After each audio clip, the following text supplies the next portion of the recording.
we have to create the right vibe, you know, the energy, and everybody at the organization has to feel so privileged to be here. It's no other way.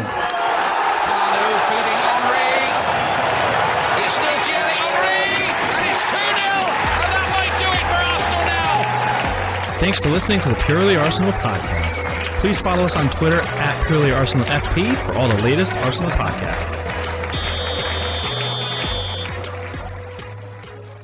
Welcome to another episode of a Purely Arsenal sit-down podcast. We haven't been here for a while. I apologise for that, and it's not great circumstances to come back on, but we had to discuss it.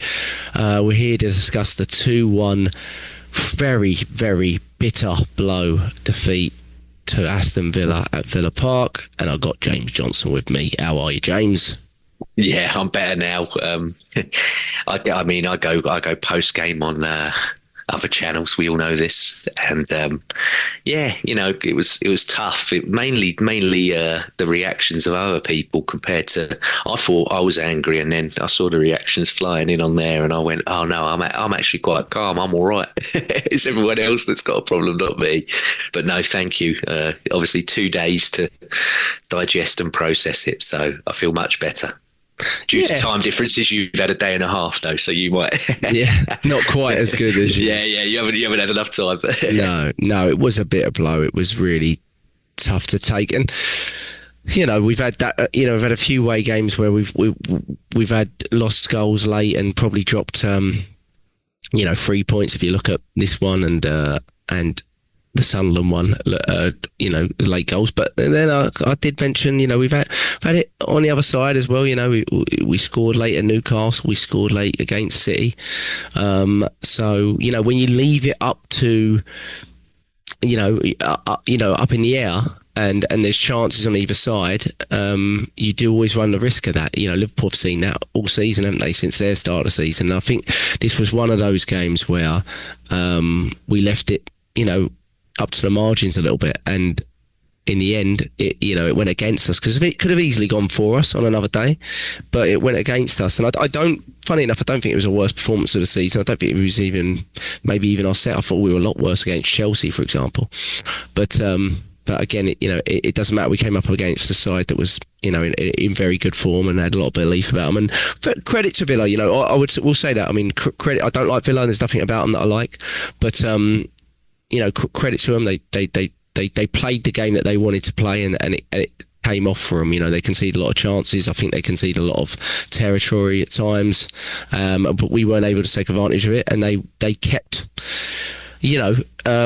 causing trouble to our back line. I'll say that much. But just before we go into your overall feelings after that bitter blow in the last kick of the game, and where it leaves us, obviously, with City winning against Sunderland, they're looking a lot stronger now. Other teams dropping points left, right and centre, but it does look like City are starting to fire and flow a little bit more like they typically do when they're in a title race, to be honest. And it's all a bit too familiar at this point for Arsenal fans, I'm sure, and that's where a lot of the exaggerated frustration comes from on social media. I just avoid social media altogether about 24 hours after a game, to be honest, because it's just so toxic, especially when you're used to winning. It's actually worse when you're in such good form and then it happens. You'd think it would be better and there'd be more sort of logical responses, but it isn't. It's just way worse. It's absolutely worse, which is quite funny. But what were your overall thoughts, James? I mean, when it happened, and obviously knowing that there was the first game of the weekend, and kind of knowing that City were probably going to roll over Sunderland, and they did, and then it kind of leaves you. There's a few other results that maybe cheered us up a little bit, but really, the City won, and the fact that Villa are near challengers at the moment as well, kind of closed the gap. Where did it leave you, in overall thoughts in terms of the title race? Obviously a long way to go, but a lot of people will be looking at it now saying huge advantage to City this weekend, and, they know how to, they've got a lot of players that have been there and done it for four of the last 6 titles, and, and there'll be a lot of question marks about us. Yeah, I mean, first and foremost, to echo what you said in terms of credit to Villa. I think that's being lost a lot in the translation of, both their goals are really basically gifts from errors of Arsenal, which is true. However, on context, for the rest of the game, Apart from, well, to me, again, this is purely based on my opinion, like we always do on here. We say what we feel we saw and everything else. Apart from a 15 to 20 minute spell in the second half, I think they dominated the complete rest of the game. I don't think we showed enough. I don't think we did enough. Again, yeah, like you said there, we were the first game of the weekend. You could have set a marker there of an 8-point gap and gone, right, come on then, show us what you've got. Unfortunately, that didn't transpire. We've missed a very, very good opportunity. In terms of the title race, it's our first, loss in 18 games. I think a lot of people that are going into a meltdown at the moment, and I think that's a lot of people are going to sit here and go, oh, this is very, very rich coming from you of all people, James. But yeah, I think a bit of perspective is needed. This is a team, bear in mind, Aston Villa, that haven't lost at home since August when Palace beat them 3-0. Even before that, I think they had a crazy unbeaten run at home that only us finished against them last season. They're 9 in 10 now in the league, or in all comps potentially. I can't remember if it's league or all comps. Apologies for that. I'm normally quite good at that stuff, but yeah, I think they're unbeaten in comps. I think it's a couple of Europa League games in there. Right. So I'm like, and we know what Unai Emery's like with at home. His away form is questionable, but he's home. He's very good at normally making his home a fortress. Plus, you got the added motivation of he's got a personal vendetta against Arsenal due to how he was treated. And they've got a goalkeeper there that loves beating Arsenal as well. So there's that little bit of added momentum into it. But no, in terms of the title race, look, Jack, we've never won a Premier League when we're top at Christmas. So if somehow, some way, we eventually do slip off in the Christmas period, I'm not necessarily against that due to the fact that we've never won it when we've been top at Christmas. But the distance and the gap is obviously getting nearer. But we just got to do better. We again. And I know a lot of people might go, oh, come on, James, and everything else. But after the Chelsea game, Sky, obviously, you know what Sky are like. They put graphics for everything. They're making allowances now because Liverpool aren't even in the top 10. They're showing the graphics of 11th to 12th to maybe 15th or wherever they could be now. And they flashed it up. And we're the ones that have got most of the teams that are in the top 6 out of all the run-ins that are coming up.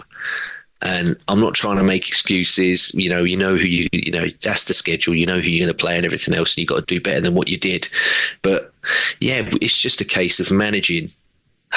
I think a lot of this players and this squad a bit better. And I've been saying it for weeks, Jack, that when he's got these injured attackers back, what he does with them when they are back is going to be massive.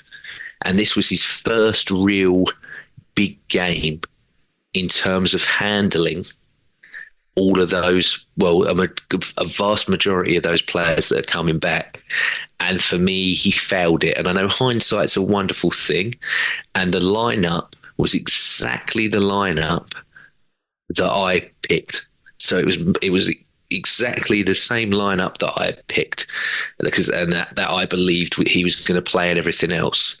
But the way it was executed was so poor, mate. It was so poor from many a player in there. And I don't know if that was fatigue. I don't know if that was it just didn't click or whatever, and they were used to it before, the captain come back into it and what have you. But yeah, it just didn't work on the day. It just completely didn't work on the day, apart from, like we said, a 15 to 20 minute spell in the second half.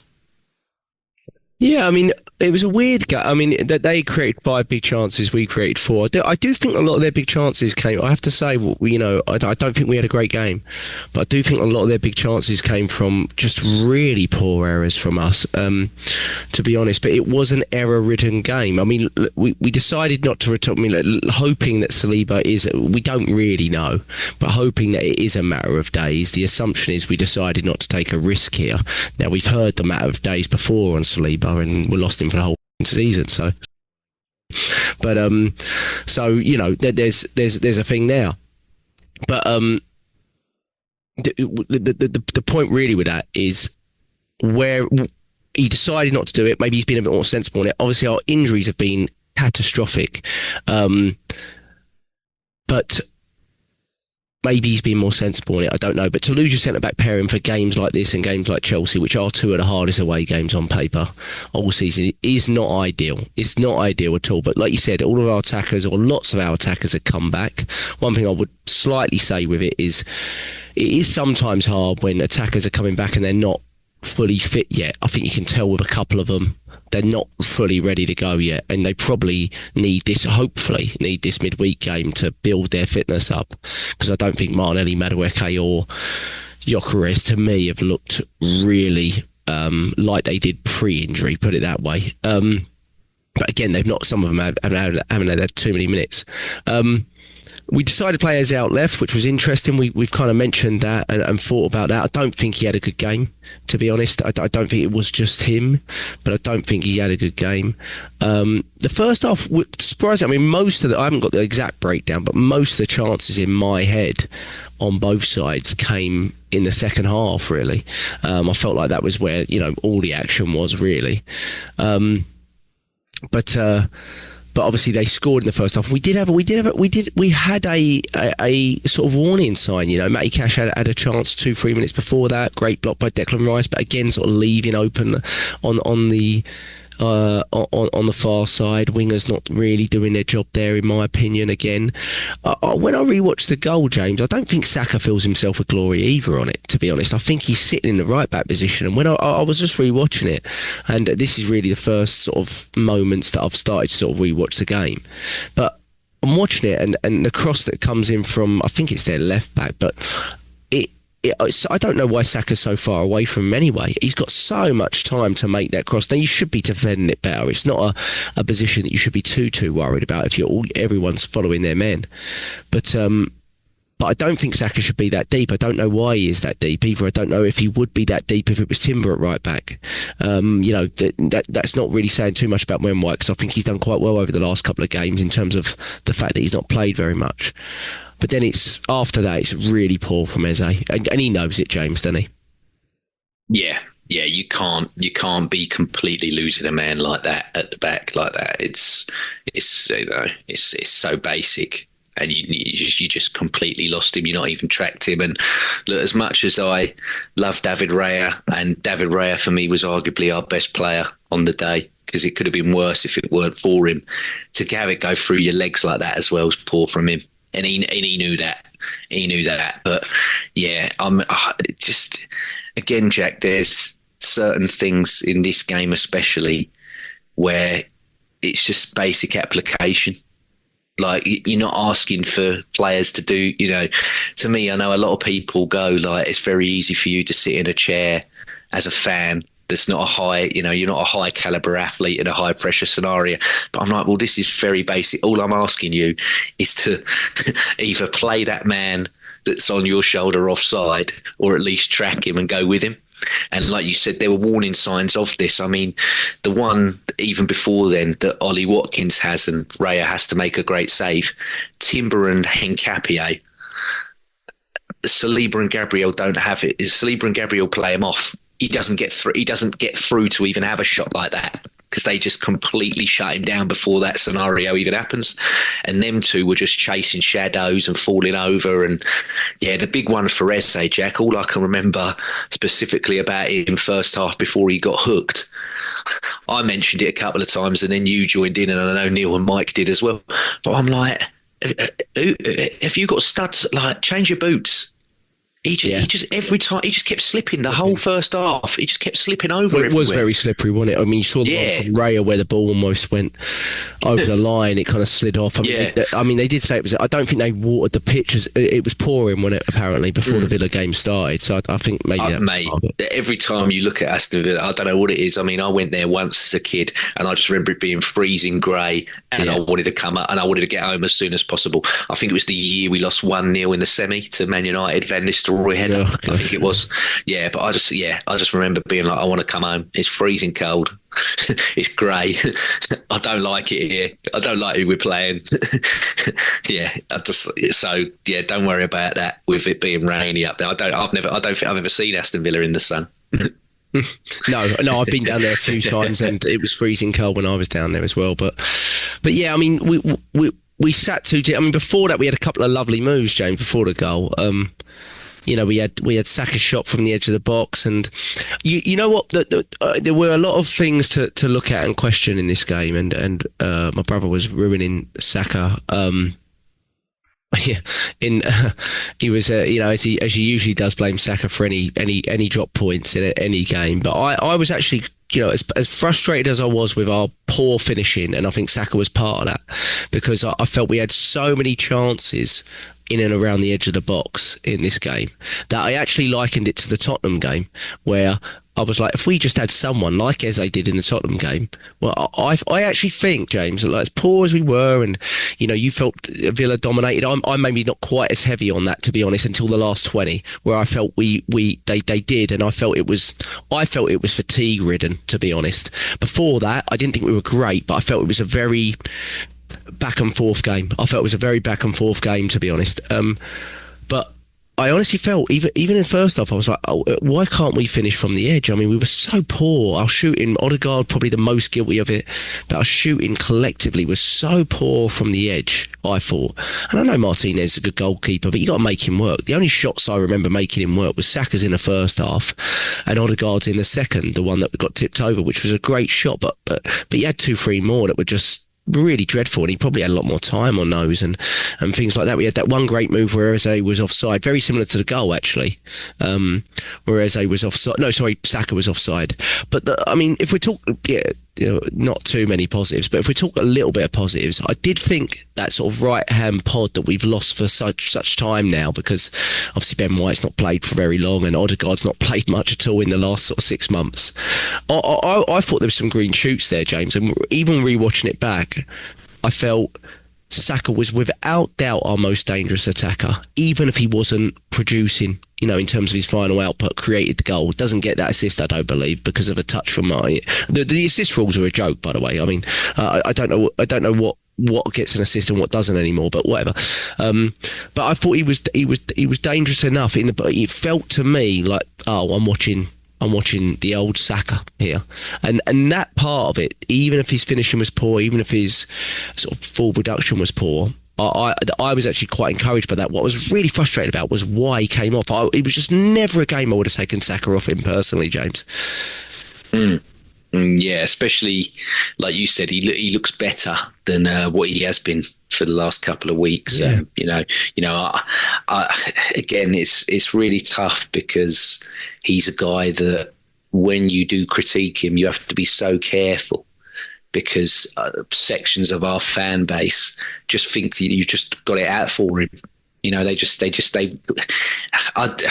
reminds me very much of back in the day when there were certain players that wore that one behind me, and even though them lot went unbeaten, you couldn't critique some of them. It was like, if you say anything about Thierry Henry or Robert Pires on a certain day, this is it's blasphemous. But for me, I don't care who you are. If you're not pulling your weight, or if you're not playing at a standard that I deem acceptable, you deem acceptable, other people in the fan base deem it, I think you should be called out regardless of who you are. And yeah, he had a better game. But no, I agree with you what you're saying there in terms of the shooting. It was so piss poor. And we had Darren Fletcher and Martin Keown on commentary for this one. And Keown, I know he played for both clubs, but he can't put his bias aside, bless him. I mean, he gave Martin Odegaard the man of the match just before the goal went in. So it really, it was bad. It was a bad moment. And he's been royally rinsed for it. He's been completely rinsed for it. But that Darren Fletcher was going like, oh, what a save, Martina. Oh, and another save. And I'm like, mate, come on. I'm like, if he can't save, this is a World Cup winning goalkeeper. The only good save was the Odegaard one. Yeah. I'm like, if he can't save shots that are basically pillow-footed shots straight down his throat, then we've got a massive. I know old Unai Emery ain't been Martinez's biggest fan the last couple of months, maybe even a season and a bit of change. But I'm like, come on, if any of those go in, Jack, God Almighty, they'd have to sub him because it'd be like, well, he's terrible. Yeah. You know, a kid can save a shot that's really direct at him with no force. I mean, like you said, some of the selection of them. The only one I'll allow is the one from Declan Rice, and that's purely because no option. He's like, well, I've got no choice. None of you have moved for me. Are you talking about in the first half where he went fullback? Yeah. He's like, well, sorry. I'm like, there's nothing. You know, none of you are in there for me. Mm. I mean, the one as well in the second half that a lot of people are going mad at is obviously the Madwecki one that he hit into the side of netting and everything after Rice plays the ball in. Shouldn't take that shot on, James, for me. Shouldn't take that shot on. No, if I've watched it back, and as much as I'm just like, oh, well, you know, whatever, I'm like, no, you actually... Well, if he just pins that pass back across, keep it alive. Gyökeres is there for a tapping. Right. So I'm like, why are you again? And it's another thing with what we've said the last couple of weeks with the subs. Is I'm like, as much as I respect Arteta and what he's done with the subs this season and everything, I can't critique him for what happens when players cross over the line. And I think the last couple of games, especially, I mean, okay, he got a goal against Brentford, but I thought Saka and Eze, when they come on against Brentford, they just weren't at the level at what the game was being played at. And then the Chelsea game, Lewis Skelly and Madwecki, when they come into it, just, mate, the application and the level that their heads are at and their, you know, what they're trying to do and everything else. I'm like, you're not at the level of the intensity of what these games are. And again, Madwecki at the weekend, I don't want to completely lay into him and everything, but I'm like, you rubbish, mate. Yeah. You were absolutely rubbish. And like you said, you took off Saka, who is looking like he's a bit about himself, he's doing something, and yet you replacing him, okay, maybe for fresher legs or whatever. But I'm like, yeah, okay, you've got maybe fresher legs and someone that's more of a direct dribbler and everything. But again, he ain't got the brain. He ain't got the brain of what Saka has at the moment. I'm not saying that he's completely stupid and he's a write-off, but his head ain't at the level of what Saka is at the moment. None of them really are. I mean, like you said, the only forward that we've got who has got a bit of himself and a brain about himself is Trossard. And is he injured again or is he all right? You don't know. Yeah. This was a big conversation I had with my brother after the game. He said, look at City. They got Haaland, they got Foden. He even mentioned Doku. I always hold on that one. I think Doku's been brilliant this season, but I'm like, look, if you're going to have an argument about Saka and you're going to say this, that, because he really likes Madueke, but he moans about our output all the time. And I said, you can't have it that way. I'm sorry, you can't have it both ways. You can't moan about our output all the time and then say you love the player that's got no output. You can't do that, you know. And look, Madueke, I've been very positive about Madueke since I've watched him play in an Arsenal shirt, but there is no doubt that in terms of output, that's where he really, and I think that's where Mikel Arteta missed the trick, really, because he didn't take Saka off to arrest him. Let's be honest, that's not why he did it. He didn't take Saka off to it. This wasn't a moment to go, I'll get Saka a 20-minute rest here. That wasn't what we were looking to do. You, especially with the games we've got coming up, you can rest him fully in midweek. So that wasn't what we're looking to do. So what I found odd was at that point, it was still a very back and forth sort of basketball game.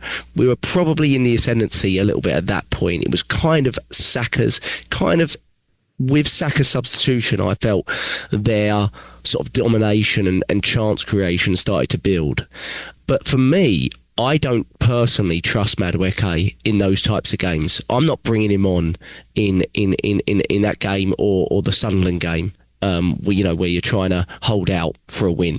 You know, if you're going for a goal gung-ho and the other team is penned back fully, yeah, by all means, bring Madueke on because you got to take that risk. But for me, off the ball, out of all our wingers, he's the one I least trust. He is. He's the one I least trust. And this is not based on things I've seen. This is based on what I've seen him in an Arsenal shirt, to be honest. I don't really trust it. And I hope he can apply himself to that. And I actually, even with Eze's mistake, the one thing I'll say for Eze, it was a poor game from him. He had 13 touches in the game, but it is quite difficult when you've been playing in the 10 for 6 weeks to then go, there's got to be a bit, there's going to be a little transition into that for me, and he's got to learn that that way as well. It was disappointing defensively. I think he was rightly hooked. I was actually saying I thought Odegaard was really ineffective in the first half, and I did think he was terrific in the second half. Actually, I thought he was really, really good on the ball. I thought he was very good. I was really encouraged by Odegaard's second half performance, and I wanted to hook him at half time. Because the reason I did though was because I wanted the balls that were falling on the edge of the box to fall to Eze. I was like, we can't get Eze on the ball out left, but all these balls in the centre, if one of them falls to him, I bet he puts one away, because let's be honest, these best games for Arsenal have been where balls like that have dropped to him. West Ham and Tottenham, and he was unlucky away at Newcastle, could have had a hat-trick in my opinion. A lot of those, So that was my sort of theory on it anyway. But I don't want to give Eze a pass at all. I thought it was poor. But I think it was a really big error to sub Saka in this game. I just really do. I think we lost the ascendancy entirely in that, and I think it wasn't just that. We fatigued. You saw Calafiori and our central midfield blowing, and our centre backs who were it was a back four of full backs, that it started to become too chaotic back there, and it wasn't just that. But I don't think that helped at all for me. I think you agree, right? Yeah, I mean, the Eze one, as much as you could, I said about, the studs and the slip in and like his application and what have you as well. The thing for me is like you said, yeah, there's going to be an adjustment there because he's played in the centre for the last 6 weeks, like you said there. But he was brought to play on that left-hand side. Let's get it right. He weren't brought to be a central player. He's brought to be a left winger. Now, that's not an issue.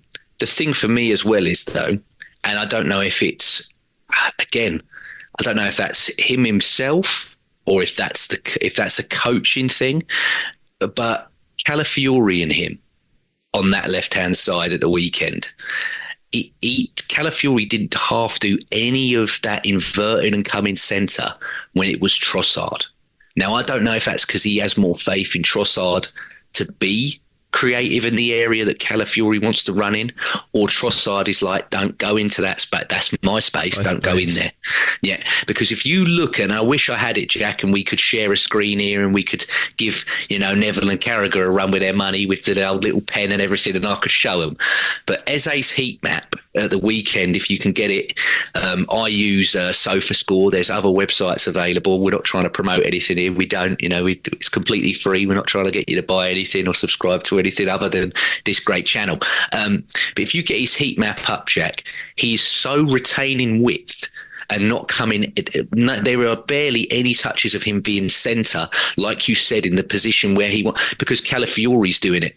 Calafiori's going in there, and it's just like, well, no, Calafiori, how about you retain width and over, if you dovetail that to what happened on the right-hand side, like you said, Ben White and Odegaard are helping Saka, and they're doing like what we used to, that's what Calafiori should have been doing with Eze. But yet he was running in the space, and Eze's like, well, what's the point in both of us going in that space? What's the point? Because it's just silly. Yeah. And yeah, he is so retained. Literally, it's like he played left back instead of Calafiori if you look at the heat map, because he's just so retaining width on that left hand side, and that's not what he is. He ain't a byline whipping crossing type guy. You want Eze, like you said, on the edge of the box, popping shots, popping 1-2s, then popping a shot in the box. Do you know what I mean? So, yeah. I think he has to learn it, Jamie. Definitely. Definitely. But then that as well needs to be, there's got to be something from management to go to Calafiori as well. Hey, when you're playing with this guy, you don't go in, don't, do your bending run. And he's brilliant at it, don't get me wrong. I'm not trying to completely kill Calafiori as well. But at the same point, I'm like, you've basically, in a half of football, wasted a £68.5 million footballer there by allowing this system. Again, we've always said we've been so right-hand side dominant for years. And that was another thing with me with Odegaard. And I agree with you, second half, he was absolutely brilliant. But there were times in that game where, one, he's dropping into the six to receive the ball. And then Zubamendi's pushed up. And Zubamendi Zubimendi don't want to be in the 8. Zubimendi's not, okay, he's creative per se, but Zubimendi ain't like a flary type player. And then where he's collected the ball from deep, Odegaard, and trying to progress, he's getting into physical mismatches. You know, we've had questions about Odegaard's physicality for nearly 2 seasons now. Aston Villa had Kamara, who is so underrated, Jack. And when he was at Marseille, I was saying to people, Arsenal should be looking at this guy. He's a player. Onana. We did a transfer pod a couple of seasons ago, right before the season began. I said, please sign this man from Everton. He's perfect. And then you got John McGinn in there, and John McGinn, one thing you know about John McGinn is he's a nasty fucker, mate. As much as he can score, he can score a few good bangers from outside the box and do this, that, and the other. He's an antagonising player. And he was never, ever going to dominate any of them receiving the ball deep and running, Odegaard. He weren't going to do it. And so there's that problem. And then also with Odegaard, again, he needs to understand that the pitch is massive. It ain't just that right-hand side. And there are tendencies with him where he will not pass to anyone else besides Bukayo Saka or Timber or White, who's playing at right back. He won't use the full length. That's what I love about Zubimendi. And okay, he had a bad game because he just got physically dominated by him, and he's played too many. For me, he's played way too many games, and that's due to Arteta not trusting Norgard enough, in my opinion, yet. But that's a completely different debate that we might have later on. But yeah, Zubimendi, for me, what I love about him is he uses the whole length of the pitch, Jack. He'll go right, he'll go left, or sometimes, and we've seen it this season, he just goes, fuck it, I'm just going to go straight down the middle. I'm just going to ping a lofted through ball through the middle here. You know, a bit like Marino against Tottenham with the Trossard goal. He's just gone, fuck it, I'm going ping over the top. Do you know what I mean? Whereas Odegaard, with Odegaard, he's going to go sideways, backwards, or he's going to go to the right. He doesn't, at the moment, he ain't clicking to think about using every single person that he's got around him. And that's another thing that we need to adjust. Yeah. Yeah, you know, it might be... Yeah, Odegaard, you know what you're getting with Odegaard, but you also know that the manager just has huge faith in him.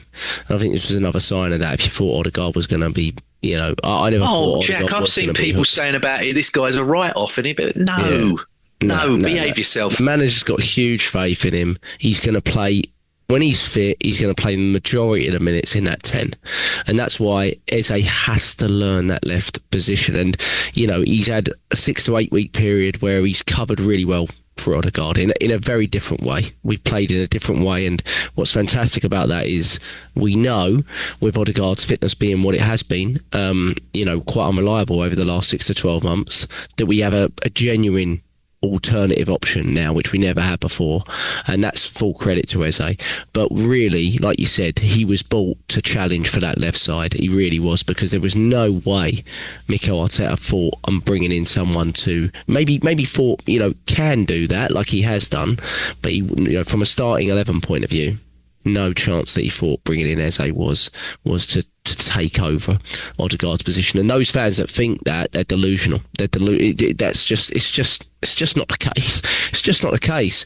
So I was, you know, knowing that, I was encouraged by Odegaard's performance, because I felt he was, you know, what you got to remember is there's been a lot of justification, in my opinion, for players coming back from poor fitness. You know, Gyökeres. He's only had 3 weeks out, James. He's had 3 weeks out, Gyökeres. Madueke, okay. Odegaard's had 8 weeks out. He's had 8 weeks out. He's played 90 minutes in the last one, basically, didn't he? And he's played 90 minutes here. I don't think he come off. And he got stronger as the game went on. Now, the one thing I'll say for the bloke is, you know, always physical. The guy, fitness-wise, when he's back, he's back. You know, there's no transitioning with him. He just rolls back in. And I wish we had more players like that, because it's so annoying to me that you've got to build them all through, and you're like, oh, the Sol Campbell effect. Like, I've got to wait 6 weeks for these players to be fit again, which is annoying to me. I think, you know, at this level, you've got to be up to speed and get them ready but from the get-go. Don't think either of our centre-forwards were good. I thought Marino had one of those games where you look at it and go, yeah, that you'll get that sometimes from a centre-forward that isn't one. And I don't think you can blame him too much for it. He's done a tremendous job in that position. And I thought Gyökeres had one of those games where it looked like he was just coming back. And you know, I thought a lot of the balls bounced. I thought Merino was hard to find, and I thought a lot of the balls that we were getting out to Gyökeres were bouncing off him. He was dropping down to the floor sometimes, knowing he wouldn't get a foul. And I think, like you said, on certain points where I felt he should have been in the striker position, no matter where Cross being one of them, he wasn't there for me. Now, I think Gyökeres is a player that needs to play and needs to be played in. So I'm hoping I'll see him play full 90 in the midweek, and I don't want to take him off, even if he's gassed. Oh, yeah. At 60 minutes, I just play that guy for full 90. And to be honest, I'd do it again at the weekend. And we've seen it, Jack, as well. The lift that he got after he scored them 2 against Atletico Madrid, and they weren't the best goals. But it boosted him, and then we all said it. Burnley away is arguably the best game that he played for us as a club. I know he didn't score, he didn't even get an assist or whatever, but overall, like we've seen, he wants a forward, basically, and we keep saying it again. I know this sounds like a repeat of all the old podcast, but he wants Kai Havertz, but more clinical. Have you got more end product? Can you get me numbers that Kai Havertz, and don't get me wrong, Kai Havertz's numbers were massive for us the last couple of seasons. However, yeah, he's mainly getting 10s to 12s, but I want someone who can get me 25, 30s, 40s. Can you do that? And that game against Burnley, we watched it and went, he's given us a Kai Havertz level performance. Yeah. On top of, he looks like he could be an absolute threat and score some goals. And he did, didn't he, against Burnley? He got a goal against Burnley. So that's what we need. Burnley. I think he did, didn't he? It was the header, weren't it? He ran onto the ball, didn't he? It was Rice, wasn't it? In the first half. Was it Rice? Oh, you might have got the first one. I remember Rice's goal. Yeah, I think I can't even picture the other goal. It was right on the line. Like he couldn't have missed it. He couldn't have missed it. But yeah, yes, it was. Sorry. So yeah, it's that sort of. Do you know what I mean? That's the game. That's the sort of game that you want from Victor Gyökeres all season.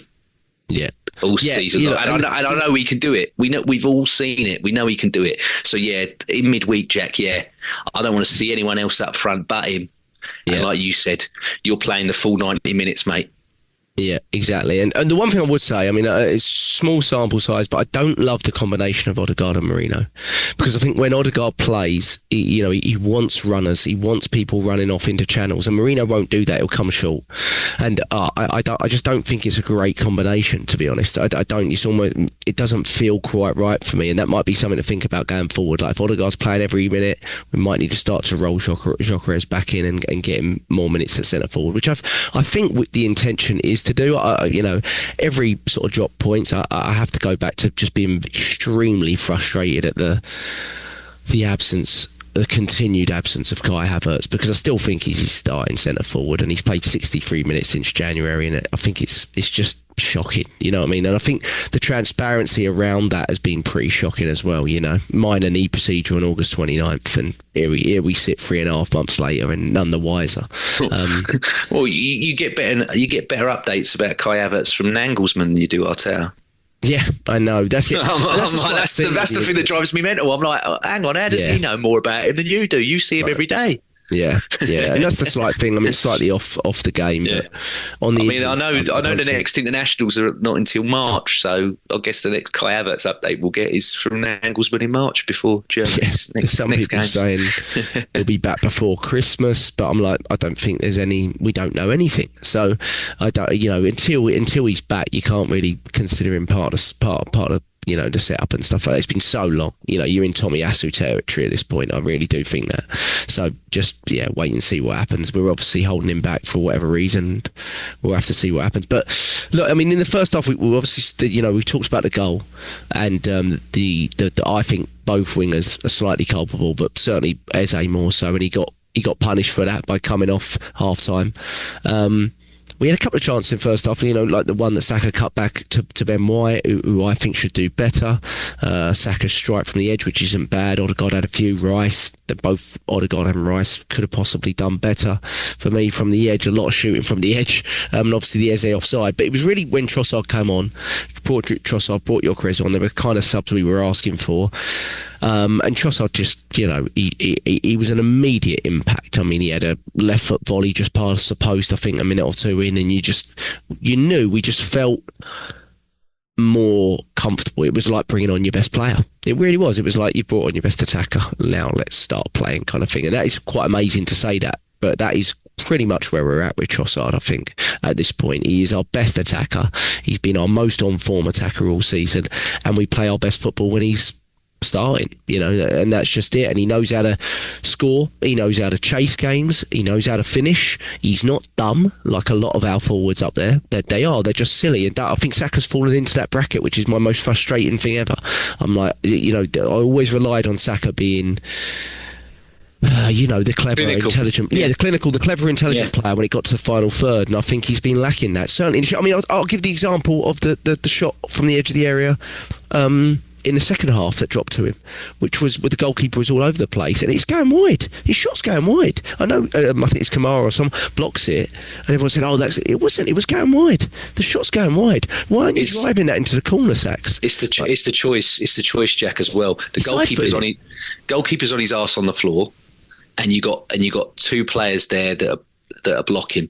Right. So what's possessed you to think hit that on the floor? You go high into a corner, like a couple of seasons ago, Black Kit leads away. Do you remember that one? He just goes bang, and all of us were like, "Whoa, okay." We did it against Villa away when we were 1-0 down, volley, boom. Yeah, but I'm like, he's got the power, he's got the placement, but I'm like, why are you trying to p-roll that into the?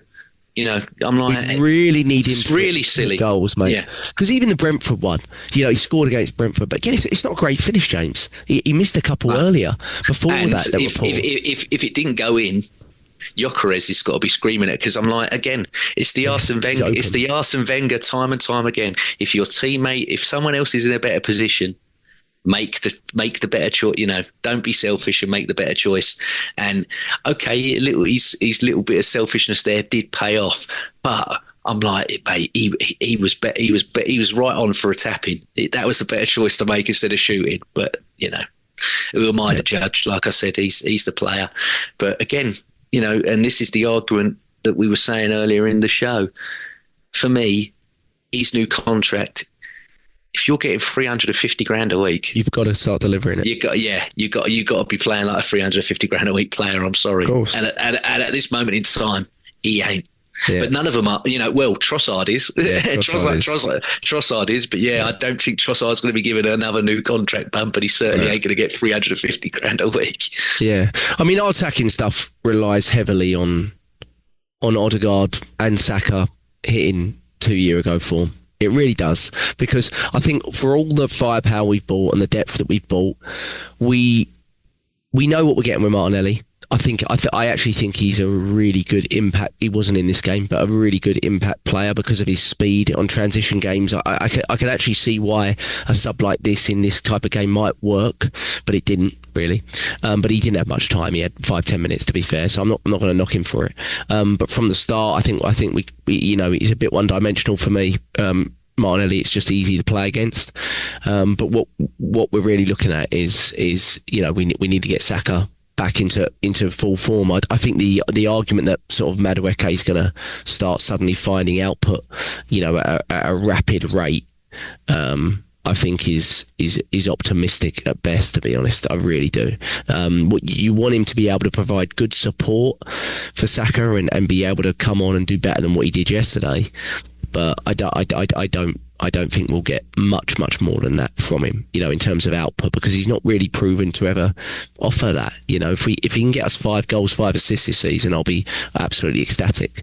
But that's not what's going to win us. I mean, it might be, but it's not, overall what's going to win us the titles. We've got to have forwards, when you look at it, like you said, Haaland, Foden, Doku, they're all kind of turning up with numbers. Doku's only got 1 goal in the league, but he's got a lot of assists and things like that, and he's obviously producing a lot. That Shirk, he's starting to come alive a bit now as well, isn't he? For him, right. So they've got a lot of attacking firepower. He's starting to play a bit more and scoring and assisting. So yeah, and we've got to find a way of getting Eze to do it from the left. I wouldn't be, like I said, I wouldn't be against, although I want big rotation midweek, I wouldn't be against Eze down the left if it meant just building up some connection with Calafiori, you know, at left back or whatever it might be, just because he needs to feel that role again. He needs to understand that left-sided role. It's very different to the 10, where he's leading the press and, you know, that kind of having to be sort of technical leader a little bit more and all that kind of stuff. Very, very different, isn't it? He has to find, and we have to get him in more central areas. I mean, you know, he was non-existent other than that tap in that was from the offside of Saka's, and those are the positions we need him to take up more, but we needed him to take him up much earlier. So I thought, it was frustrating that, but we scored the goal. After that, like you said, that was our best 20-minute period. You know, we had big chances there. That was where the Saka one from the edge. I think Trossard had a couple. There was a few, the Odegaard striker, you know, Martinez. There was some lovely football a couple of times where we almost didn't take a shot. Very Wenger-like football, to be honest, where we just couldn't get our shot off, and you just felt it was a matter of time at that point. And then I'm not really sure, James. I mean, my belief is I think we got sloppy, but I think we fatigued out collectively as well. I think we looked exhausted, and I think he didn't know how to change it, because all he had on the bench was replenish the wingers again. You know what I mean? Replenish the wingers. He didn't have any defenders. He doesn't trust Norgard yet, which is on him really at this point, because that was, you know, as you could look at that and go, our midfield is dying here. Get some fresh legs on there, and he didn't trust in Norgard just to be the fresh legs. So we kind of had to, the back six, if you like, just had to stay as it was, other than the left back change. And I think we started to get really sloppy, and that's where you saw all the Villa chances, wasn't it? Yeah, spot on. And I mean, the picture after Buendia puts it in, where all of them are just on the floor and they've all got their heads in their hands, or you can tell, I'm like, they're completely physically, mentally spent. But Arteta said you got to channel that pain, and I'm like, yeah, he'll use that picture. He'll pull that picture up about 3 or 4 times and go to them like, look, do you want to feel this like this way again? And I'm like, well, they don't know, but at the same point, if you're not handling this rotation and everything as well as we've mentioned, they are going to feel like that again, because you're going to, you know, Hincapié for me, Jack, if that game ends 1-1, and again, I know it's very much if my auntie had bollocks, she'd be my uncle, but that second half, you're going, wow, what a performance from him as well as Odegaard. You know, he could easily have had his name in the ring for a man of the match. Hincapié. And then he makes that error, doesn't he? Again, it's like we said, it's a simple application. Just hoof that ball anywhere else in that pitch, but he put it for that throw in, and then from that throw in come that chaos and the next attack and everything else. Because, like you said, they're fresher. They've got the legs, especially in the midfield. They packed their midfield to bully us anyway, like I mentioned. But they just completely overran us. And I mean, we said it, Jack, you know, Ben White against Brentford, brilliant. But he's playing against Morgan Rogers this weekend.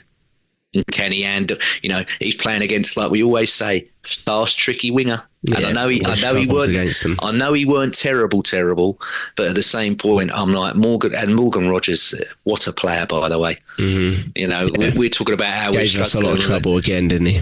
We're talking about how we're struggling on that left-hand side, and we got Eze that we need to. But if you could buy another one, my God, he's right. His name's right in the top of the list, because what a footballer he is. You know, looking back, I mean, I wouldn't have done anything different with the back four with the options that we had going into the game. No, we had no other option. So the only other you had Lewis Skelly, and you're not playing him at the moment on the way easy. Yeah. The only other possible option, and I don't think he could have gone with it because of Ben White's minutes, was to flip White and Timber. And I think, you know, in hindsight, I'm not sure that makes much of a difference. But what I would say is, in Timber and Hincapié, I don't know if this is the right way to say it, they're the most fullbacky of the back four. So what you're looking at with them both is they're quite front-footed, both of them. Do you know what I mean? And it's quite a contrast to what Saliba and Gabriel are, which are so calming. You know, they never take a step, you know, when they don't need to. And I think Hincapié, whilst I agree, I thought he was the best of the back four. he's the most eye-catching as well because he's that front-footed South American type defender. And when I watch him, I have to say, although I think he has looked good in the last couple of games, and a lot of people are arguing against that because of his mistakes, but he does strike me as a left back all day, really. I mean, he really does. I mean, I think he's good cover at left centre back if he's got a calming influence next to him. So if he's got a Saliba next to him, I think he might be our best backup centre back, to be honest, because I think that'll keep him in check, you know what I mean? But when you haven't, and Timber is quite a front-footed player as well, he kind of likes to drive out a centre-back, doesn't he? He likes to drive out with a ball because it's what he does at right-back and run with it. And I think you saw with some of those defensive lapses that we had, it was kind of the both of them. There's one with, Watkins, they're both falling over on the floor and, both trying to maybe even win the ball too early rather than hold their ground and all that kind of stuff. And I don't know going forward if we do have an issue with Saliba. I wonder if that combination is what we stick with. I don't know. I don't know. I think in Nketiah it needs to be probably because we don't have a lot of other options. But with Timber, I wonder if you could always flip it. You could always flip it. With White, I'm not sure if it makes it much better at this stage. We're kind of low on options, and now that we've got 3 centre backs out, but yeah, I agree with you. I think on the goal. When he doesn't clear the ball, it does strike me of a little bit lacking, on his right side, to be honest. I think someone that's a little bit more comfortable on their right foot just kind of clears that, and he's kind of trying to get himself comfortable on the left foot to maybe make an outside of the foot clearance, and he can't get it, and he kind of runs away with him. And yeah, after that, we kind of struggle to clear it, don't we? It's just very chaotic, and you look at it, and I'm watching it back, and I'm trying to, at that point, after that point, trying to find blame in someone, but I think it's just collectively we just didn't handle the situation. There's so many in there, yeah, and there's so many chances, and it's just like none of them can get their feet right, none of them know where the ball is. It's like a pinball-y type situation. And then you're just like, oh, fuck. You're just like, well, that's it. Game over, day over, weekend ruined. So, yeah. And that's me as a fan. That's me as a fan. So God knows what they're feeling like. Yeah. But yeah, it was just a calamity. Sometimes you just got to hold your hands up and go, yeah, that's an absolute clusterfuck in there. Yeah. And I think that, to be honest, the goal kind of represented the defensive performance, didn't it? Yeah. Very chaotic, very despite the fact we're praising sort of Nketiah for some of his things that he did in the game, and I think he actually does deserve it, but it represented our defensive performance really, and which is very un-Arsenal like, but there is reasons for it. I mean, it's not an excuse to say you've lost 3 sets. How we've done it, I don't know. A week ago, I feel like it was 3 attackers had been out all season, and suddenly now we've got 3, not defenders, 3 centre backs out. And to be honest, that's the real frustration, because if you had 3 centre backs out at Liverpool, you couldn't name the 4th one. You couldn't not just play them. You couldn't name the 4th one. Do you know what I mean? Like, and you say the same about City. If they had Diaz, Ake, and Stones out, you wouldn't be able to name the pairing. So it doesn't get mentioned at all. There's really no mention of it at all amongst anyone but Arsenal fans. But it is tremendously frustrating to go into this level of game again, so underpowered. I mean, against Liverpool, we went into them without Saka, without Havertz, without Odegaard, and without Saliba, because we lost him after 5 minutes. And we lost that one, And again, there was, even us as fair, even Arteta, to be honest, he never really uses it as an excuse. He's like, no, that's frustrating. It is, but it is what it is. And I feel our centre back still did an exceptional job, and we've got to be able to handle that. But deep down, he must be absolutely infuriated by the fact that we just cannot keep our players fit. But he also, I think has to look within. There has to be something within, and we've talked about this like sort of cows come home offline about our injury record and how we've not been able to tackle it. And the problem with it is once it starts, especially in a season, it leads to this vicious cycle, I think, because you overburden players because of the injuries, and then suddenly they're all more at risk, and that's where it's just like a continuation, and it's like you can't get out of that cycle. And I do think the training Jack, comes into it. Yeah, I was just about to say, in your opinion, because this is your forte, this is your expertise compared to anyone else that's does any form. For me, in terms of YouTube, podcasting, whatever, this is where your speciality comes to the forefront. It's got to be the training, hasn't it? And I mean, the sample size that I'm going off is purely the Amazon documentary, because there's not much that you get training wise that we can see unless you get invited to an open training or you're a journalist and you get to see it and everything else. To me, I think he trains them like their games. I think it's to me, it screams that it's too intense. But I'm like, but can you bring that down? I don't know. Can them players gradually come back down? Because I'm like, no, their bodies are so used to this level. But I think as well, people don't take into consideration how mentally taxing something is as well as physically.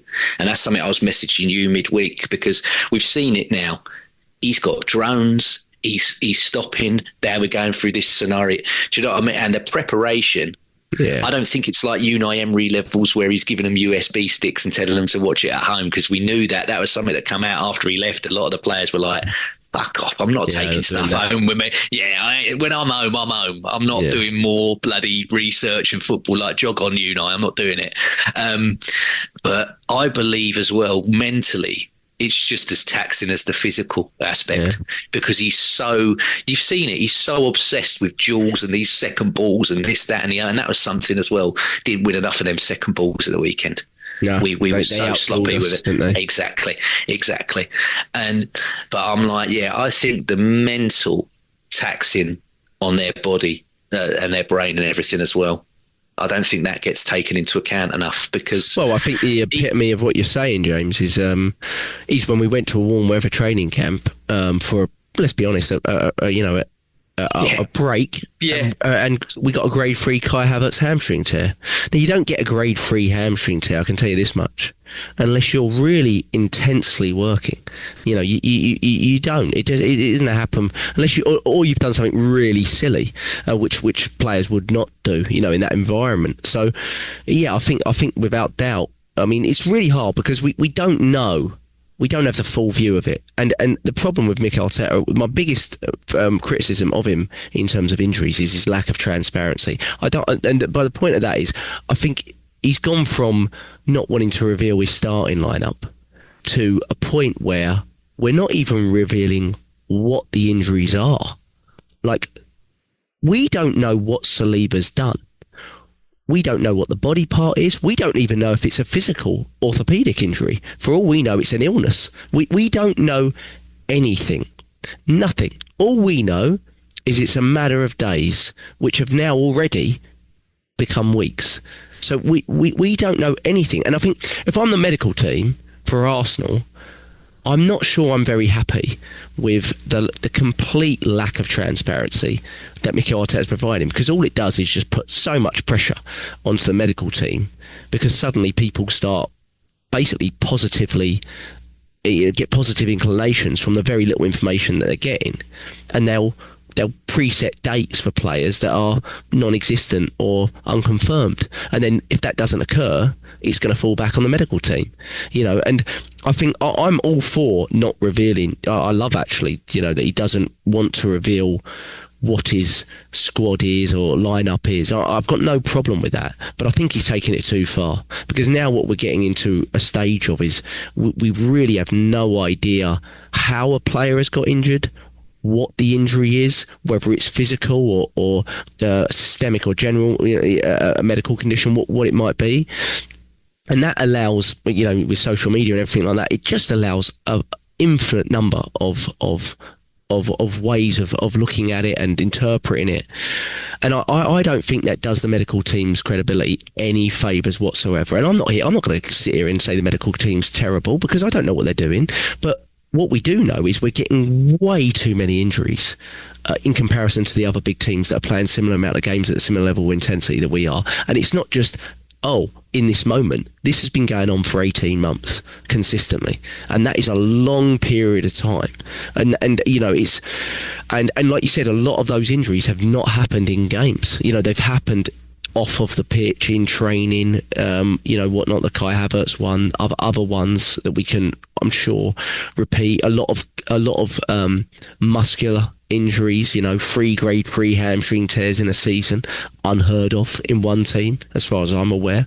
Really, really unlikely to have 3 hamstring surgeries. Saka, Gabriel, Havertz, you know, all in the highest number of minutes played probably in the last 2 years of ours. You know, no coincidence there, but at the same time, that is really crazy. So for me, that my biggest concern, is what you said with the training, because I find it really difficult to believe that can't play some part, but we don't have the full picture. And I don't now, with the lack of transparency for me it's gone way too far for me. It's like you don't. It just reminds me of when Mourinho first signed. And it was first session, and he's done his shoulder, or was it his elbow or something? Right, because he was having a ding dong with Gabriel at a free kick at a set piece drill, and I'm like, you'd think you just signed for the club. It's your first day at training, right? Bed in, get in there. But I'm like, no, and I guess that's as well. Players are up for it, and they're like, look, I don't want to be bitched out on my first day in training in front of my team. But at the same time, it's like, well, hang on a sec, why is he clattering into Gabriel and everything? I'm like, oh my God, really? Right. And I know that was ages and ages ago, but at the same point, it's like, fucking hell, what are we doing here? Yeah. Because we've had, you know, on Mike's channel as well, me, Neil and Mike have sat there, and he's got great guests on, and happy birthday to him if he's watching. I know it was his birthday, so happy birthday to him. Yes, happy birthday, Mike. 50. And good man. Good man. He looks better than me at 50, so fair play. Not that that's hard, but yeah. He's probably aged a couple of years after the Villa game. I doubt it. He always looks great. But, you know, when we moved, obviously the old Coney that we sold to Watford and we've moved into the new one was built on the car park. So apparently the foundations of the pitch. But I'm like, I don't even think that comes into it anymore. Because the way, you know, and again, help me if I'm speaking out of turn, because you know way more about this than I'll ever do. But I'm like, the recovery, you know, I'm like, we must have such upper echelon levels of medical people there. All the recovery stuff that we've got and the rehab stuff there must be top tier. But it just keeps on. And again, like you said, if someone in a game, let's go again, for an example, Arsenal a couple seasons ago are playing Crystal Palace. That James McArthur volleyed Saka like he was a football. Saka sort of went up in the air, and as he was coming down, he went wallop. You could go, he's been kicked, he's been mullered there. You know, if you want to go back even further, Diaby Sunderland, you go, you know, that bloke, was it Lee Cattermole or someone for Sunderland left one on him and basically ruined his career. He was never the same player since. You can see them and go, oh, well, that's where that injury. But again, all of these are muscular. Okay, Odegaard had a couple of impact injuries, didn't he? But I'm like, none of these that are out at the moment, all of them that are out at the moment, Jack, they weren't due to bad fouls, or were they? Mosquera. No, Odegaard's probably the only one. Yeah. Mayo, you go. Yeah, but Mosquera felt it come off. Kai Havertz, Man United, he weren't clattered. He weren't bashed in that Man United game. Apparently, he was feeling it going in, wasn't he? There you go. The one thing I would say, and I don't know yet. I don't know. We're not seeing the benefit of it, but he seems to be being, when a player feels something, other than the Odegaard one, which ran on for 5 minutes, which I think was on the player, he seems to be being like off right away, no chances, and I don't think he's returning them. As like for me, I think Odegaard will return a week or two earlier last season. Maybe, we don't know the injury, but maybe Saliba plays in this one last season. You know what I mean? So that's where I would say, okay, a little bit. Ben White, for example, look how much time he's had to build back through, and would we have given him that time? You know, so there's that. I definitely think there's been a conscious effort to listen to players early, and if they're feeling something, get them off early to be able to return them earlier. You know, Trossard against Bayern, for example, you know, get him off. And maybe that's why it's been a 2-weeker and not a 4-weeker. possibly, again, what you can't do is, what you can't control is the stuff like Gabriel, where I still blame the player partly, to be honest, because you're feeling something in individual training for Brazil a day before it, and you're going out and play. I'm sorry, mate. That's partly on you. I'm afraid. No one's going to remember you playing a Brazil friendly. So but again, I'm not going to knock someone for wanting to play for their country. But again, I don't really know what Mikel Arteta can do in that situation. Really, I think that's another thing I'll say. I don't think he's a very lucky manager. I don't think he is. Like, you know what I mean? Like, I know it's stupid to say that. Like, oh, come on, but I don't think he is. I don't think he's a very lucky manager in terms of injuries when they occur, the way they incur in clusters at certain points of the season where you just can't sort of fathom it. Sometimes in moments like this, this one could have gone either way. It's one of those things that can happen to any team, but I don't think he's a very lucky manager, and some, for us to win something, some of that's got to turn. We're not going to win anything with the injuries that we're having. We're not going to win anything with the injuries, and other fans. And Jack, that's what we've always said. We're like the only team that is going to beat Arsenal is Arsenal themselves. Yep, and to be honest, that's what we've always said. As far as we fell off it from last season. That's the reason we didn't win it last season.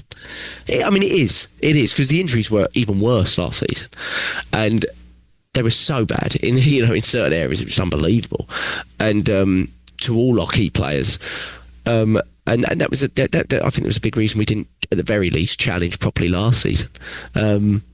So I mean, where are you at, Joe? I mean, obviously gut punch, awful defeat. Awful weekend, not a lot of positives to take out of it. I mean, Liverpool dropped points, but they're way off the pace at this point. Chelsea dropped points, so that's something. But obviously, it looks like City, got to say Villa too at this point. Are the closest challenges. What I would say, I mean, just if you're looking at it from a big picture, with the amount of injuries that we've had, it is incredible that we're top. I mean, do you know what I mean? Like as much as it is, we're looking at it from this weekend's perspective and thinking, we could still be 5 clear and all that kind of stuff.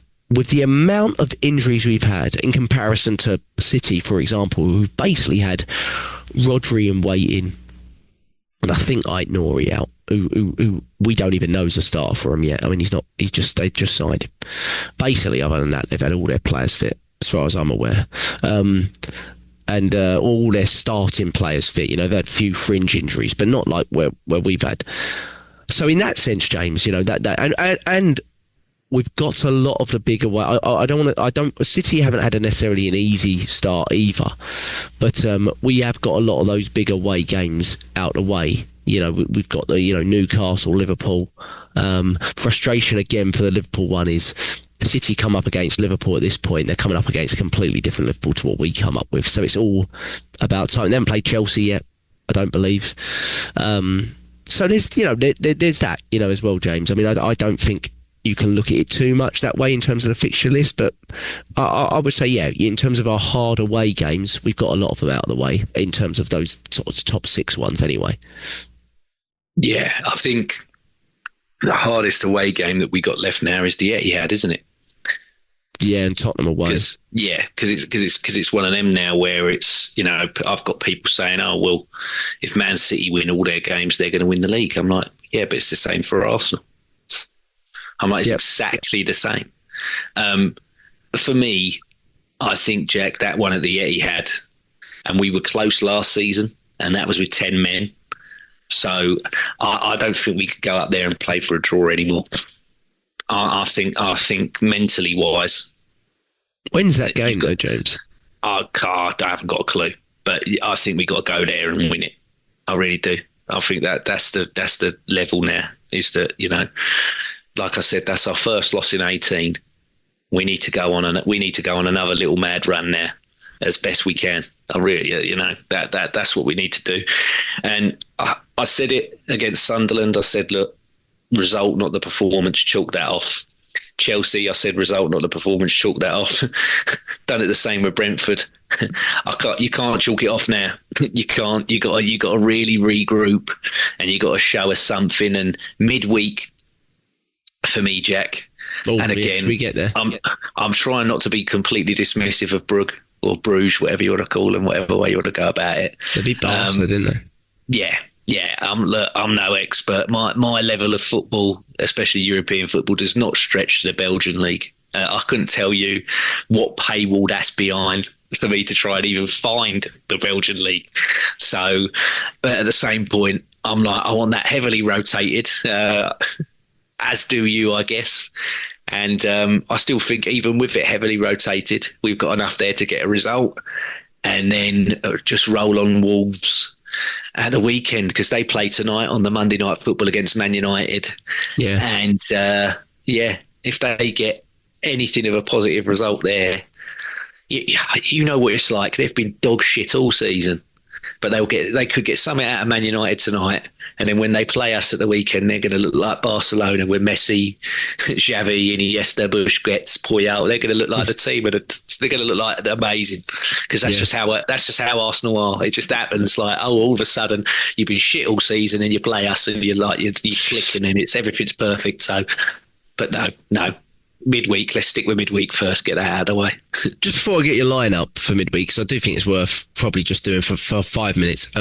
Sure. Two things I want to say. Are you concerned at all with our away form? Obviously, dropped points at Chelsea, dropped points at Sunderland, lost here. Yeah, and do you have any sort of reason for it? Like, can you pinpoint? I mean, with Sun, I feel like there's been sort of, other than the Chelsea one, which other than injuries, but Sunderland, I felt in the sense we kind of fatigued out against Sunderland too. It was the opposite. We had a lot of attacking injuries, so we basically we just couldn't change it. I think we had like 5 attackers out in that game.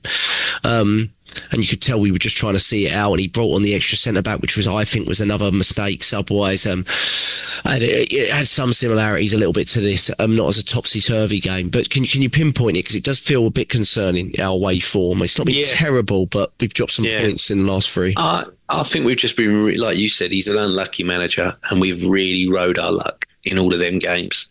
But if we go back to every single one of them, again, it's like we said earlier, it's the application. The one against Sunderland, you've got Zubimendi when he gets put through and he has to shoot with his weaker foot and he drags it wide. You had one of his that he tried to do like a Tony Yeboah type shot and it hit the rail of the crossbar. You had Saka score an amazing goal, but then he's on the better side on his stronger foot and he dragged it wide. So that game could have been seen and done before it got to a dramatic point. Chelsea, Saka has about 2 or 3 in that one in the second half that he should have scores, but he drags them wide, or there's a better player in the middle that he can pass to, but he doesn't. You got right at the end, Gyökeres, I don't know if he did make a shout to Timber to go down and then I can header it, but you got that one there. Villa, we spoke about it. There's plenty of chances, in that spell when we were on top in that 15 to 20 minutes, like I said, the shot selection or whatever is piss poor. So it's not like we're losing these games, or not those 2 that I talked about before were draws. We're doing enough. We're doing enough, but you got to get your shooting boots on, boys. Other than Trossard, you boys have got to be showing out a bit more. You got to be, you got to be more productive. Yeah. And that's the worry, Jack. That's the worry, because, like we said before, and we've had this on this podcast for ages, where we're going, if Saka don't score or assist, we're fucked, aren't we? What we're doing. Yeah. And this is completely mental. Is Leandro Trossard's gone from the player that me and you in the summer are thinking, if money comes in, he's going to sell him, any Arteta. And if someone and we were like, he's only 30 years old, and look at the stats that he's got for it. Teams would be mad not to go for a Trossard. And now look, we're looking at it going, well, Trossard's now become if he don't score or do something, Jack, we're fucked. Yeah. Yeah. And that's again, that's just football, man. That's how mental football can be. You can go from being, you're out of here, see you later, deemed surplus, to bloody hell, he's the main man in a squad that's top of the league, top of the Champions League, and in a quarter-final of one of the cup competition. I mean, that's the thing that I kept saying at the weekend. I'm like, all this bloody meltdowns and screaming and shouting and hollering, sack the manager, get rid of these players, get rid of that player. I'm like, fuck me. I'm like, top of the league, top of the Champions League, and in the quarter-final of the Carabao. Chill out. Yeah, come on, yeah, you've got to react better. I mean, James, we haven't done it, so you're going to get frustrated, and I get that. I mean, and you're going to question things, our capabilities, and that's normal. I think that's normal. But you got to still sort of back what's been going on and what we're doing. I think there's still a lot of positives. Like I said, I don't think it was our worst away performance by any means. I just think midweek we've got to find a few, really. I think we've got to find, that's where it's really key. He's got to rotate. I hope he rotates as much as me and you are suggesting. I think there's a good chance he doesn't. But give me your team and then I'll give you mine off the back of yours. And then we'll have a little prediction and end it from there. We'll probably predict Wolves as well. Yeah, so I'm sticking with David Raya in goal. I prefer Kepa, but I think he's going to stick with David Raya because of the way I'm rotating it. He'll probably want the more experienced goalkeeper. He's going to play Ben White 3 games for me, which could feel a bit tough. But, he's barely played all season, so he's going to play the 3 games for me. I think Saliba is going to come back, even for this one. And then I want him to play Calafiori as a centre-half because he's suspended. He can't play against Wolves.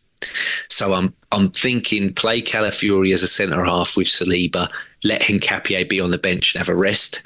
I'm putting Lewis Skelly as left-back, which he has done in the Champions League all season. He's let Lewis Skelly start at left-back majority of the season. I'm then going Norgard. I'm going Odegaard, and I'm going Nwaneri. Now I know you said, Odegaard and Nwaneri. It's a bit lightweight. It ain't strong, and what have you. Especially with Norgard, who he clearly doesn't trust at the moment. But that's the 3 that I'm playing because, like you, I want Odegaard up to speed. Play Odegaard for about 60 minutes if you can, and then sub him for someone later on. And then I'm going Madueke on the right. Martinelli on the left because he's played Martinelli most of the time in the Champions League this season. And I'm playing like you. I'm playing Victor Gyökeres for 90 minutes if we can. But if he's got if he scores a bucket of goals and you can bring Jesus on in the second half for him, great. And then I'm having the bench, like you said, Dalman, Gavin Hoyt, Justin Hoyt, And his brother. Yeah. The 2 Ecuadorian lads. Yeah. Gunnosaurus, any of them. Oxlade Chamberlain, if he's going to come back in. Just whoever. And people will go, what? Because you don't care about the Champions League. And I'm like, no, but it will be a monumental fuck up for us not to qualify in that Champions League now for the position that we're in. But that team that I've just given you, and again, I don't like dismissing anybody. I don't know enough about Bruges to beat it, but I'm like, come on, what you're telling me that can't beat a division, that can't beat a Belgian side, really? Behave. Yeah, I mean, I think they've been decent-ish at home, but they've obviously lost some games because they're not in the top 24 at the moment. I don't think. But I think they beat Barcelona at home. I'm almost certain they did, and then I'll go Kepa instead of Raya. So a little change there. I agree with, if Saliba's fit, I think he probably will play. The only thing I'd say there is, will he want to see Saliba and Hincapié, as a sort of partnership because they've not played together much? Will he want to see that? And then it would be sort of Calafiori at left back or Lewis Skelly at left back. So maybe that's a thing. But I agree. You're back 4. I'll stick with your back 4. I'll put Marino in instead of Odegaard, though I don't mind either way if he feels. I don't think Odegaard sort of needs the game as such. You know what I mean? Like, I don't think he physically, like some of those attackers, you're like, they need 90. He don't need a 90, Odegaard. Do you know what I mean? Like, he's physically, he's fine. Does he need to get his touch in a little bit, or get a goal or something maybe? So I'll go Mourinho instead of your Odegaard, and I'll stick with your front three, and then like you said, Jesus and Daumann from the bench and go from there. Will he do that? I don't know. I get the feeling I wouldn't mind Eze starting centrally either. I just look at it now. I'm looking at Nwaneri at the moment, and I'm like, you got to give this kid something. Yeah, you got to play him. What are we looking for there, James? I mean, we're looking for performances from Nwaneri and Norgard. We've got to get something from Norgard in that game, somewhere where he builds trust to be the last 15-minute player at least. Because he's trusting Rice as a 6. He's dropping Rice back into the 6 more than he's ever playing Norgard at the moment, isn't he? Yeah, and that's just more. And that's and I'm like, it screams to me about obviously the team decide on the players and Arteta has a say or what have you, but that to me looks like a signing that he okayed, but it weren't one that he was backing. Right, because he wasn't trusting Jorginho that much this last season, but way more than this. Yeah. I mean, way more than this. Yeah, for me, I like him. I don't. When we've seen Norgard this season, okay, there's been a few. There was a few in the Carabao where it was a bit like, oh, he's a bit sluggish. But when he eventually grew into the games, and you're like, no, he's all right. I don't know. He ain't an awful player. But yeah, he's got to give him something. He's got to show him a bit more. Because you got to rely. If Zubimendi or whatever goes down, you're going to move Rice back, and then what? You're going to put Eze on the 8 there, and then play another winger. I'm like, what's your plan? Do you know what I mean? Yeah. It's a problem, isn't it? Again, I know we're jumping the gun, but it looks as though the main one for January, and it's 1 or 2 at best. But the main one that we're looking at is that young boy, is it at Elche, who looks basically like he's going to be the other one. But he just signed a new contract. What Declan Rice gives you, but in a younger body, really. Which I'm not against. I'm like, if you can find someone that can replicate what Declan Rice gives you and give him a bit of leeway and a bit of time off, sign him. Right. Yeah, because we do look like support-wise at the 6. It seems to be a bit of a gap in the squad, especially if he's not considering possibly even using Lewis Skelly, centrally or something like that, which he doesn't seem to be at the moment either. No. So, yeah, with that, in saying that, and if he goes close, I get the feeling he's going to go slightly stronger than what me and you have gone here. But really... Well, like we said, Jack, if Rice, Zubimendi, Saka and Yuri and Timber are on that plane to Belgium, then I will not be after we've said that he's very unlucky and everything else that we've said, they'll be on the plane for sure. I just hope they don't play. I will not be impressed with him. Let's leave it at that. I'd be happy if he leaves, even if he leaves 1 or 2 of those home. I think you could leave Rice home, and you could leave Timber home.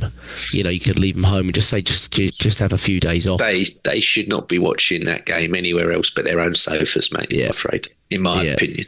That's just me, though. Yeah. In saying that, what is your prediction, James, for that game? I'm going to go for a 2-0 Arsenal win. All I know about them is that they got Mignolet in goal, and I'm hoping that he's still the Mignolet that I remember. So, have they really? Yeah. I know they've got a young Greek lad. Is it Zolis? I'm probably butchering the name. Zolis, and I know he's a tricky player. I know he's meant to be a bit special. But yeah, I'm going to go for a 2-0 Arsenal win. And I'll back Big Victor to get one of the goals, mate, because we need him to score, don't we? We need him, like we said, got to get them forwards firing, mate. Yeah, they lost 3-2 at the weekend to the team in second, they're third at the moment. Okay, yeah, you said 2-0. I'll go 2-1 Arsenal. I'll go Gyökeres as well. What about Wolves? Wolves is, I think it's a 3 p.m. game, isn't it, Saturday? Yeah. No, it's a late one, isn't it? It's for us. It's an 8 o'clock kickoff for us on Saturday night. An 8 o'clock kickoff? Yeah. It's a Saturday night game. That one, Wolves. Oh no, you're not serious, are you? Yeah. Because it's a big, it's a double biller, isn't it? there's a game on in the evening on Sky, and then there's another one on in the evening on TNT. So they're not head to head, but yeah. So I can't remember who it is that's on Sky, but we're on TNT at 8:00. Yeah. Okay. Interesting. Like, well, it's the Christmas schedule, I guess now, is it? So it's kind of yeah. But it's really hard because I don't know. You don't know who's going to be playing, do you? Saturday night, the way we're going, you don't know who's going to be fit. You got to wait for the next game before you do. Yeah. I will say Wolves. I'll do 3-1 Wolves at the weekend. And then scorer, Christ, without knowing who's going to be there. Let's go. Pluck one out of my head. Any of them. 3-1. Let's go Martin Odegaard, mate. Fuck it. Martin Odegaard. Yes. Yes. I'll go 2-0 Arsenal. Saka. 2-0 Arsenal, Saka. Yeah. James, look, tough one to discuss. Definitely tough performance. It's all about how we respond now, though. And hopefully, these are the right two games to have immediately after it. Hopefully, that's the fingers crossed. He needs to rotate in midweek. The other big teams have got big games. City away at Madrid, who are all over the place at the moment, so it may not be quite. And Madrid were absolutely dreadful against Liverpool earlier in the season, by the way. But Liverpool got away one and they've also not left themselves. But it's whether he could look at it as go out full. He could do, Jay. He could look at this, go out full strength, win this one, and then you got the last two where you can rotate for. But my gut tells me he's not going to rotate no matter what the situation is away at Inter Milan. He's just not going to do it. He's not going to do it.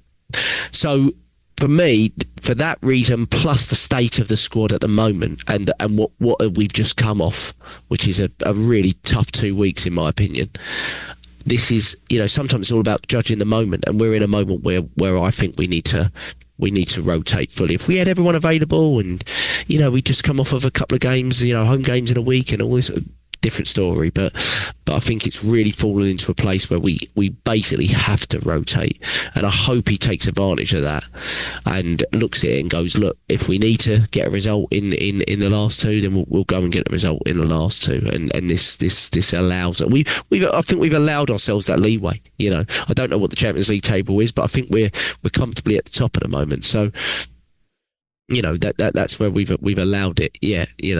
So I hope we do that, and I hope the other big teams don't do that. I hope they go out and they go full strength, and it costs them. That's what I hope. So look, we'll keep our fingers crossed for that, and hope for 2 wins in a week, and to come back next weekend. Fingers crossed. James, it's been a pleasure. We're at Purely Arsenal FP on Twitter and on YouTube, just Purely Arsenal. Subscribe to us there, comment, appreciate it, and we'll be back hopefully after the Wolves game. Up the Arsenal. Come on, boys. Time to bounce back.